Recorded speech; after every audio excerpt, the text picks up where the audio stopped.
But I did see a meme that talked about how like people are that gamers are more sophisticated and blah blah blah blah, and then Fortnite wins Game of the Year. And I was like, well, they overshot that because it didn't. I'm surprised I it think it was didn't. nominated though. Of course, it was nominated. Because no, uh, I think Red Dead was like in every other category, like had won most of everything. I feel like yeah, Red Dead shouldn't have been allowed to be Game of the Year because it hadn't been out long enough to count. And I know there are Like people out there who would people probably didn't have time to to fully form an opinion digest on it. it. To No, yeah,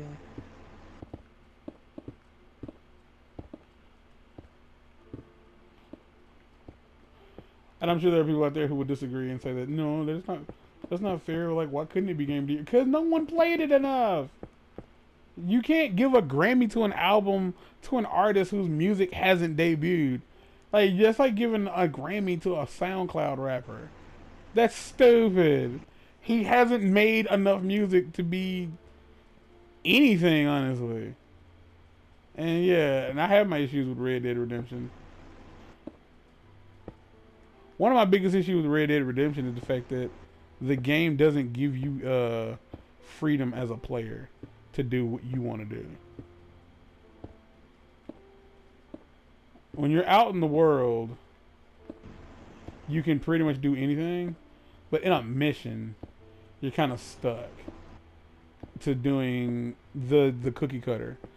Like there's a format in which they want you to do things, and if you don't do it this way, then you're gonna fail the mission. Because whoops, I came across this mission where I had to they told me to shoot the door, like the locks off a door, mm-hmm. and they kept calling me to do so, but we had just killed a bunch of dudes, so I was doing the normal thing. I was looting the bodies. And so one of the members of the gang was like, "Okay, I'll do it." And then he just goes into the building. So it let me know like, "Yes, you are being timed. You have to hurry up and do the things that the people are telling you to do." Because I guess the problem with that is since they're telling you to do it actively, if they didn't, like if you didn't do it, they would just be consistently telling you the same thing. Like, all right, come on, let's go. Come on, let's go. It's time to go. All right, let's go. All right, let's go. Me and you, let's go. Come on, we're gonna go. And if you don't go, uh, it's an okay game. It kind of makes me want to play the other one again. Like when I finish this one, I kind of want to go back and play the first one again. Not the whole game because I remember how the middle and end go, but I want to play the beginning again and understand more about what exactly happened to get us to where we were. Also, another issue I have with that game is that they do you mind like minor spoilers? Oh, I've already had. I mean, again, we technically know how this ends. That's So, kind of where this is going. In chapter 4, Jack gets abducted,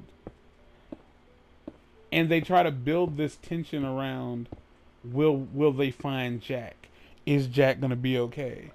And the problem with that is you know he's gonna be okay because he's in the first game.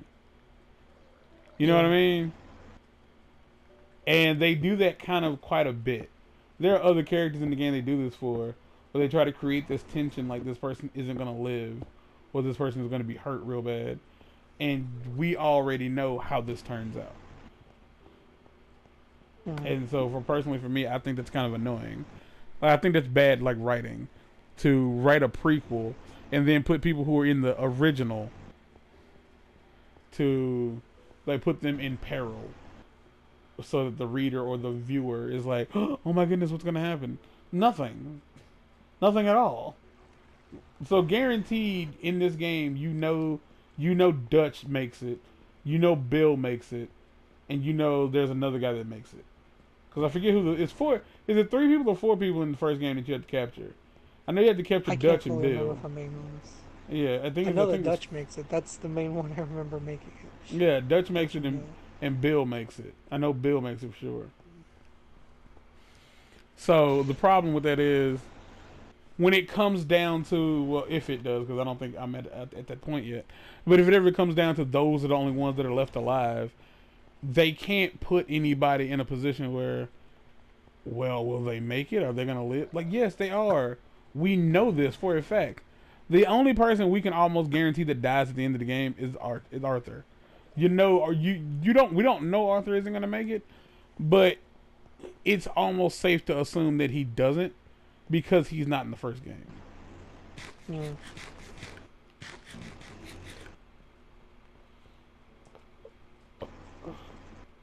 Yeah, it's not bad game design, but it is poor writing.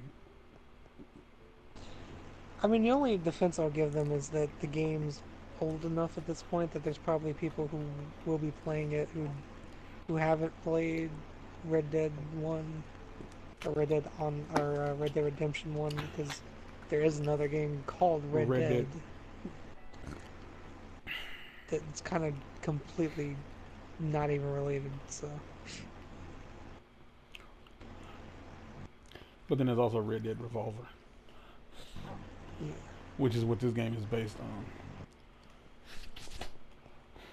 And then there's that other Western game that no one talks about anymore that was actually pretty good.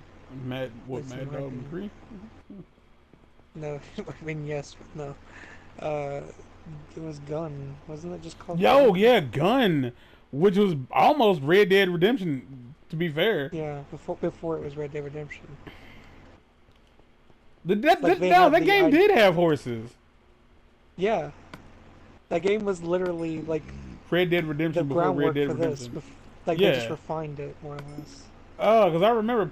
I think you let me borrow that, and I Yeah. remember I had to get help on the last boss of that game because I didn't know what to do, and I didn't know you were supposed to shoot the down to the dead eye. Yep. Because even that was like, yeah, you're.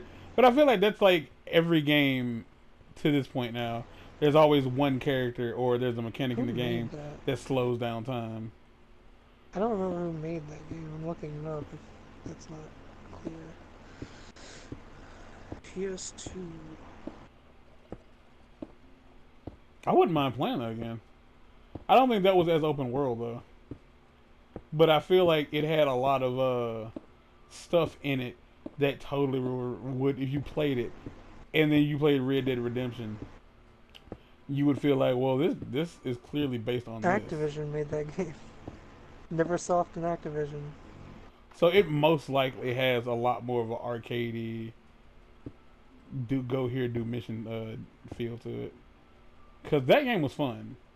Well, Yeah. I would, like the only part of that game I ever had trouble with was actually just the end boss, because I didn't understand what they wanted from me, and I don't remember what it looked like, but I guarantee you, since it's on PS2, it looks like shit now. But yeah, fuck. Yeah, that game was good. That was so long ago, Mark. I've become a man since then. I've become a man. Well, I Came out believe I owe you November- $1, sir. November 8th, 2005. It came out before the storm hit, but I played it well after the storm hit. I think. Because if I'm not mistaken, I got it from you. I'm pretty sure you did. I might buy It that. was on PS2, it was on Xbox, it was on GameCube. It was on 360. GameCube? It was on the fucking PSP.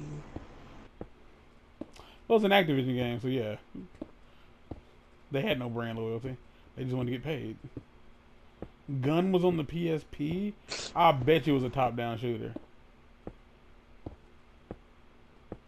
Because I don't know if The you fact remember... that the Deadeye stuff is actually a liquor bottle. It's great. Oh, I wouldn't mind. If You I could can even find a hunt decent copy of buffalo that. in that game. Oh shit, I almost walked off. Say what? You could even hunt buffalo. Yeah. The one thing about that game I do remember was they had a mechanic. This is gonna be a long episode because I'm gonna record this. This is good banter between friends. Um, they had a mechanic. They had explosive arrows in that game, Mm-hmm. I but it was remember. just a stick of dynamite strapped to the end of an arrow. Because that was good enough. And I remember the animal. And they had this. There was a great gray wolf that you had to hunt that was really hard to get a hold of, like really hard to find, and definitely extra hard to kill, because it was damn near a ghost, but it was a really big wolf, like a really big wolf, and it was yeah, and I'm pretty sure there was a reward for capturing it, and I remember once I hit it with an explosive arrow, like I stuck it with the arrow, and the arrow exploded and the wolf didn't die, and I thought that was complete bullshit. 'Cause I don't give a You goddamn don't how understand. It's the legendary wolf.